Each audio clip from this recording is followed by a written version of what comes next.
What if I told you that the very thing that makes you exceptional is also the thing that's destroying your life? What if I promised you that by the end of this 3-part journey, you'll discover something no productivity guru or life coach has ever shown you? The hidden mechanism that turns your greatest gifts into your greatest curses. The philosophical trap that brilliant minds have fallen into for centuries. And most importantly, the ancient wisdom that can finally set you free. You look at someone who seems to have it all figured out, and you think to yourself, I'm just as smart, maybe smarter. But deep down, you know there's something else going on. Something you can't quite name. I have just as much potential, maybe more, yet somehow, they're living the life you dream about while you're still stuck in the same patterns, the same frustrations, the same endless cycle of starting and stopping. But ancient philosophers knew something modern psychology is just beginning to understand. Maybe it was a business concept, a creative project, or a way to solve a problem everyone else was struggling with. You told yourself you needed to learn just a little bit more before you could start. You found experts to follow, courses to take, books to read, and somewhere in all that preparation, the idea itself began to fade. Remember that rush of excitement? That feeling that you'd finally found your calling? The belief that you can never know enough, never be prepared enough, never be worthy enough to begin. And the very thing that should set you free has become the thing that keeps you trapped. They don't realize they were using their intelligence to avoid the one thing that terrifies them most. The possibility of being ordinary. Potential isn't wealth, it's weight. And the more you carry, the harder it becomes to move. But here's the catch. The gap between what we know we should do and what we actually do. But they understood something we've forgotten. Acrasia isn't a character flaw. It's a feature of consciousness itself. This only works if you stay until the very end.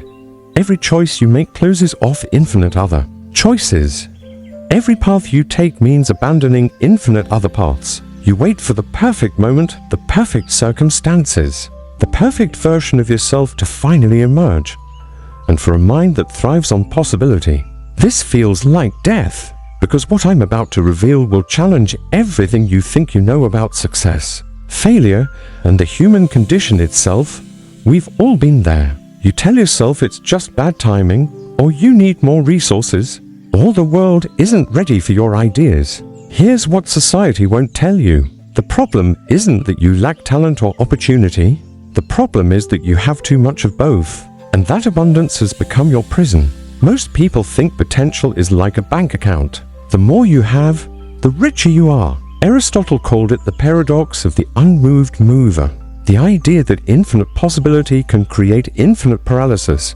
When you can do anything, you often end up doing nothing. When every door is open, you can't decide which one to walk through. Think about the last time you had a brilliant idea. Now remember what happened next. You started researching. You made plans. This isn't procrastination. This is something much more sophisticated. It's what philosophers call the tyranny of infinite regress. Your potential has become your excuse. Your gifts have become your hiding place. Most people never recognize this pattern. They think they're being responsible, thorough, professional. Here's where it gets really interesting. The ancient Greeks had a word for this phenomenon, acrasia. When you have the ability to see multiple possibilities, multiple futures, multiple versions of yourself, your mind becomes a battlefield. So you do what any rational person would do. You delay the choice. You gather more information. You perfect your plans. But here's the brutal truth. That perfect moment never comes. Those perfect circumstances never align. That perfect version of yourself doesn't exist. And while you're waiting for perfection, life is passing you by. The Roman philosopher Seneca wrote, "It is not that we have a short time to live, but that we waste a lot of it." But he wasn't talking about scrolling social media or watching Netflix. He was talking about this, the endless preparation, the constant optimization, something valuable to preserve, but never to risk, something special to protect, but never to use, the perpetual postponement of actually living engaged, present, acting in the world rather than just thinking about it. Did you notice something about them? They weren't the smartest person in the room. They weren't the most talented, they weren't the most prepared. Because once you see the cage, you can start looking for the key. How your mind convinced you that endless possibility was better than specific reality. How they've learned to transform the burden of infinite possibility into the freedom of deliberate choice. The hardest part is yet to come, but so is the most liberating. How they've discovered that the path to unlimited potential leads through the acceptance of very specific limits. How you learn to value having options more than making choices. But now comes the hard part. Looking in the mirror and seeing what you've been hiding from. How you became addicted to the drug of your own potential. Once you understand the trap, you can start planning your escape. Not physical death, but the death of becoming. The choice to remain in the comfortable realm of possibility rather than risk the messy reality of actualization. Once you recognize the pattern, you can start breaking it. The more you protect your potential, the more it diminishes. Potential is like a muscle. Use it or lose it. And every day you choose safety over risk, comfort over growth, you're actually becoming less than you were. The reason you're stuck isn't because you lack something, it's because you have something too precious to risk losing. You're the one with the big ideas, the creative vision, the untapped talent. People come to you for advice, inspiration, possibilities. You've become addicted to their admiration of your potential. Your identity as someone with unlimited potential. You've turned your potential into a museum. Piece.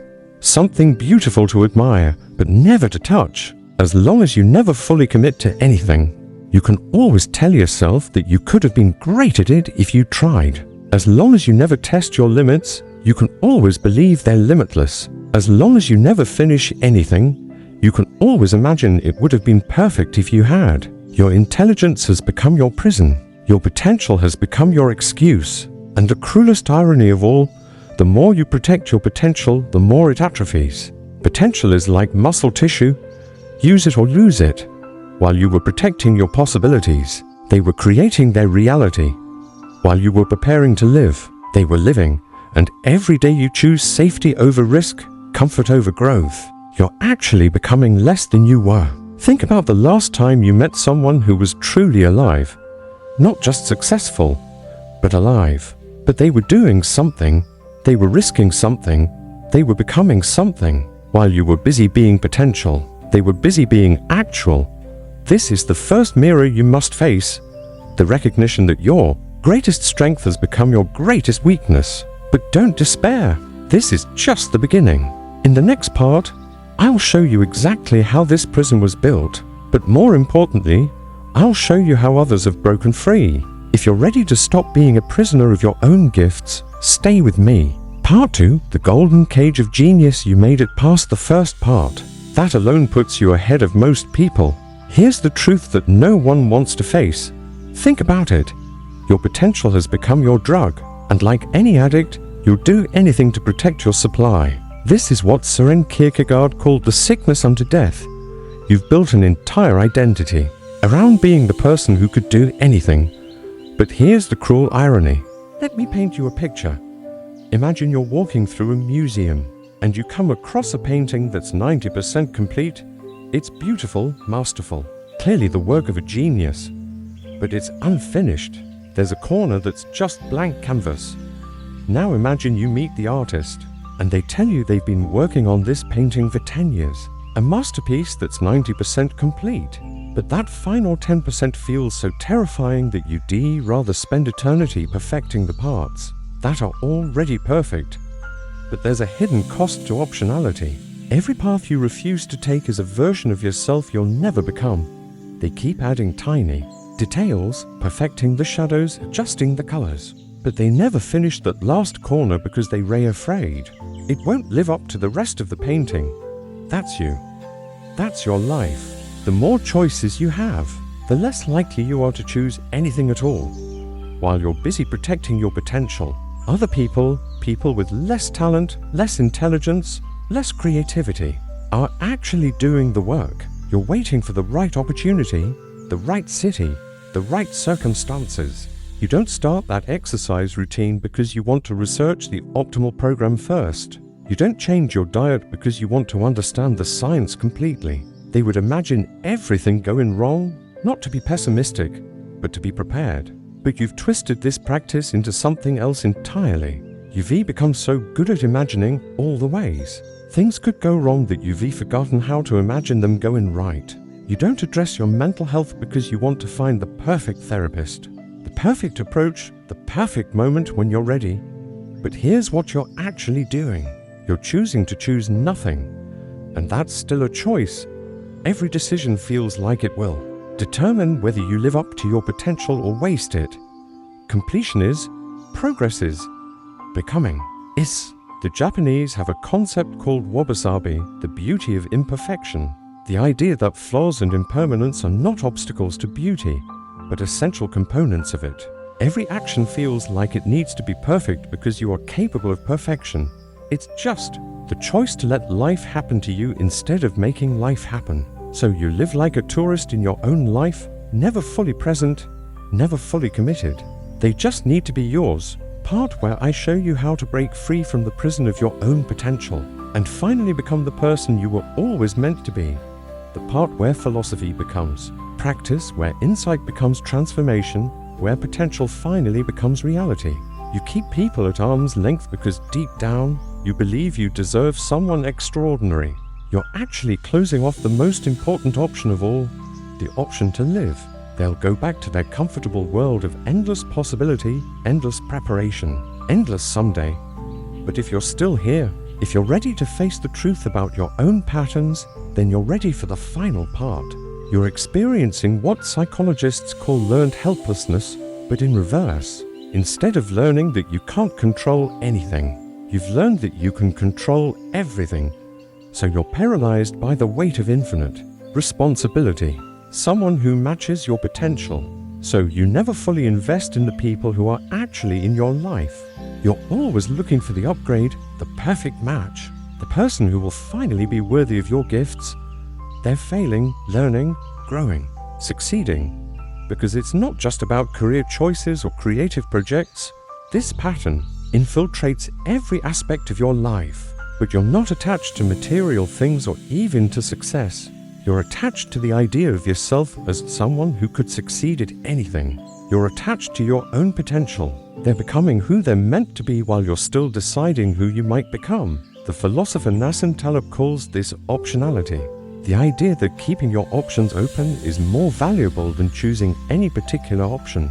You think you're playing it smart, keeping all your doors open. But you're actually experiencing what psychologists call option paralysis. And here's the kicker, this is the golden cage of genius. Beautiful, valuable, and completely imprisoning. But let me show you how deep this rabbit hole goes. You do it with relationships. You do it with your living situation. You don't fully settle into your home because it's just temporary. You do it with your health. See the pattern? You're not just protecting your professional potential.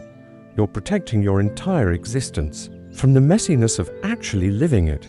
The ancient Stoics had a practice called premeditatio malorum, the premeditation of evils. You've convinced yourself that by not choosing, you're keeping all your options open. The Buddhist concept of samsara describes this perfectly. The endless cycle of suffering caused by attachment. And this attachment is causing you to suffer in a very specific way. Every choice feels like it carries the weight of your entire future. But here's what the ancient wisdom traditions understood that we've forgotten. Perfection isn't the goal. Your life doesn't need to be perfect. Your work doesn't need to be perfect. Your choices don't need to be perfect. The great irony is that by trying to preserve your potential, you're actually squandering it. By trying to keep all your options open, most people will click away now. The liberation of limits, you've made it this far. You've faced the mirror. You've seen the golden cage. Now comes the most important part. The part where philosophy becomes practice, where insight becomes transformation, where potential finally becomes reality. Freedom doesn't come from having infinite choices. It comes from making finite ones. Here's what every great philosopher throughout history understood, but that our modern world has forgotten. Not to be morbid, but to be real. Your time is limited. Your energy is limited. Your attention is limited. When you stop believing you can be anyone, you start becoming someone.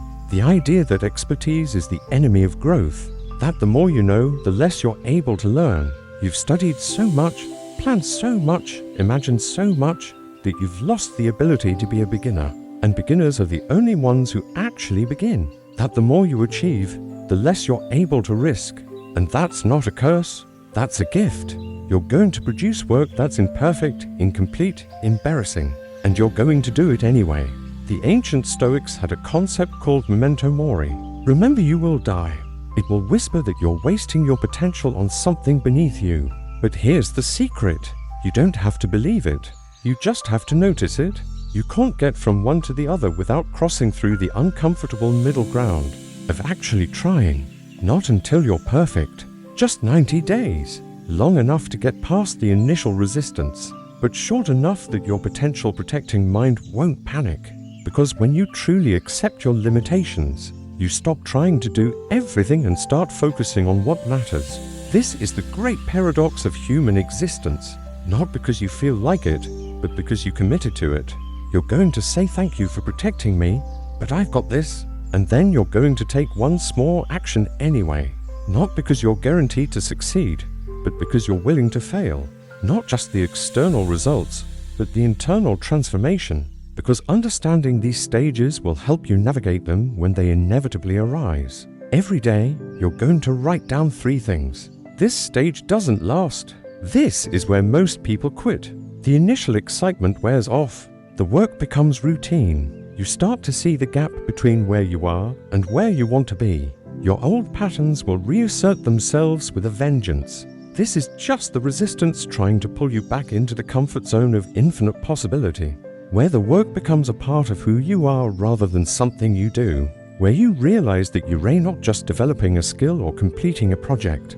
You're becoming a different person. Push through. Keep showing up.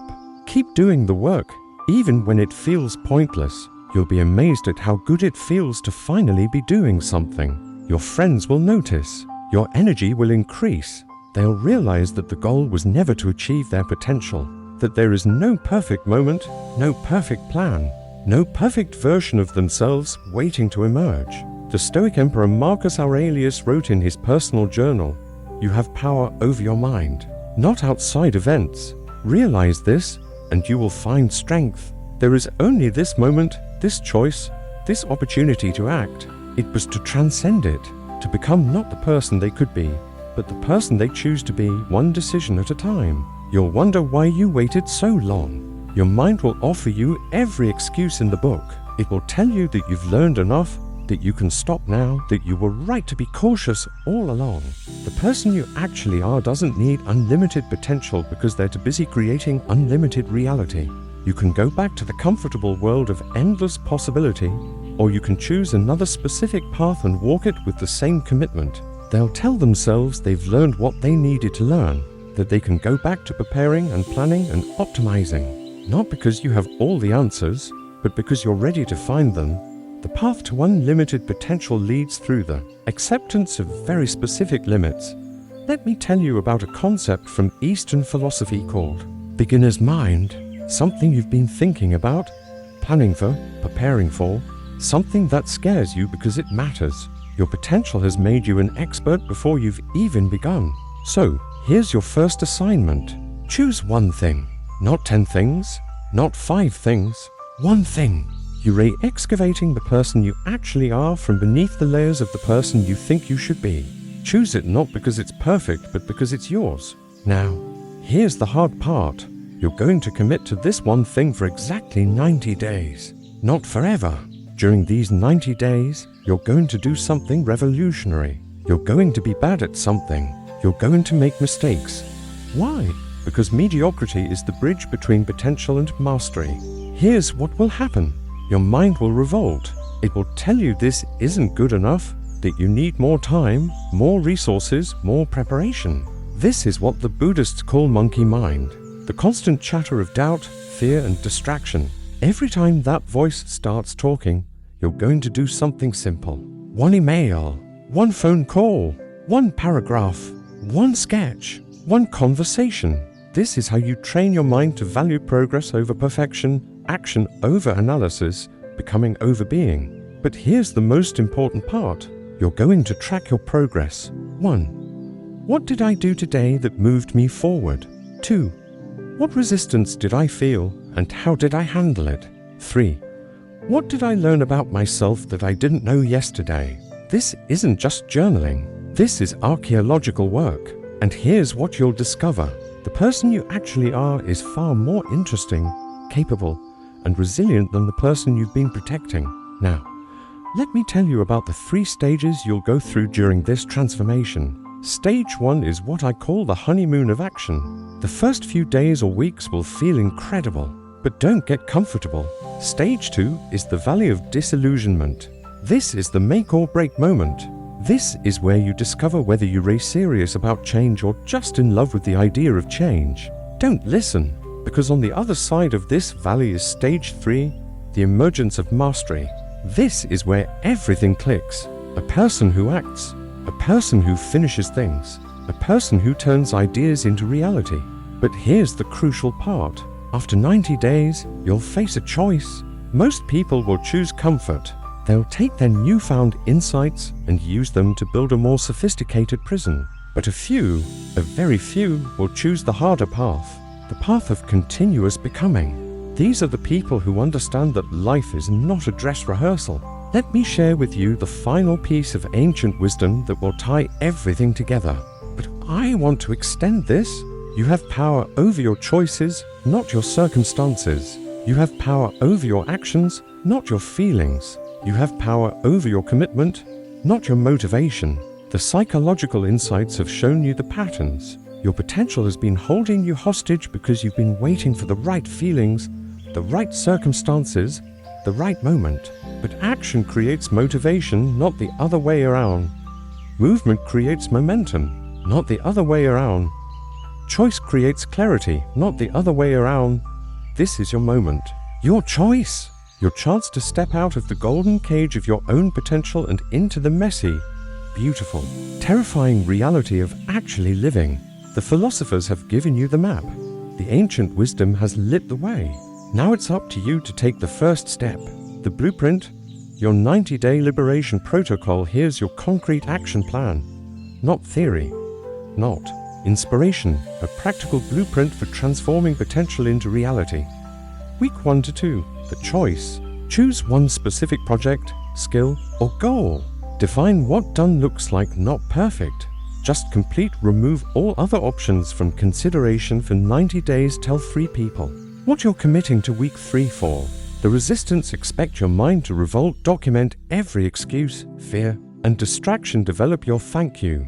But I've got this response. Take one small action every day, regardless of feelings. Week 5 to 8, the valley. Push through the disillusionment phase. Focus on process, not results. Celebrate small wins. Refuse to quit or pivot. Week 9 to 12, the emergence. Notice how the work becomes natural. Observe your growing confidence. Document your transformation. Prepare for your next 90-day commitment. Daily practices throughout. Morning.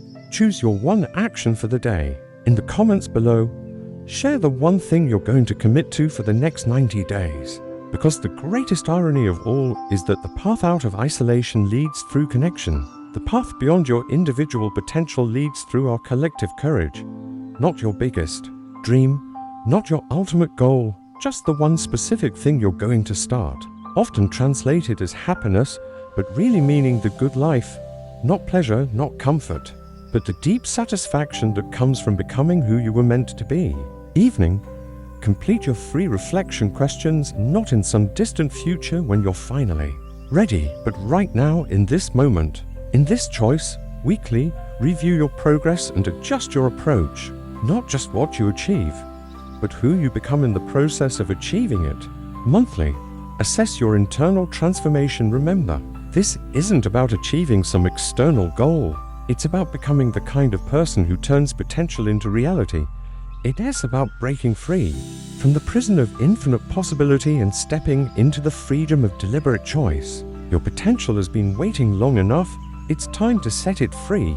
Closing challenge. If this resonated with you, here's your final challenge. Because the greatest irony of all is that the path out of isolation leads through connection. The path beyond your individual potential leads through our collective courage. And then support someone else who's doing the same. In the comments below, share the one thing you're going to commit to for the next 90 days. Not your biggest dream, not your ultimate goal, just the one specific thing you're going to start. The ancient Greeks had a word, eudaimonia. Your eudaimonia is waiting. Thank you for taking this journey with me. Thank you for choosing growth over comfort, truth over convenience, becoming over being. Your story starts now. It's up to you to take the first step. What will you choose? What will you commit to? What will you risk in service of who you might become? The answer to that question will determine everything. Your potential has been waiting long enough. It's time to set it free. Closing challenge: if this resonated with you, here's your final challenge. And then, support someone else who's doing the same. Thank you for taking this journey with me. Thank you for choosing growth over comfort, truth over convenience, becoming over being. Your story starts now.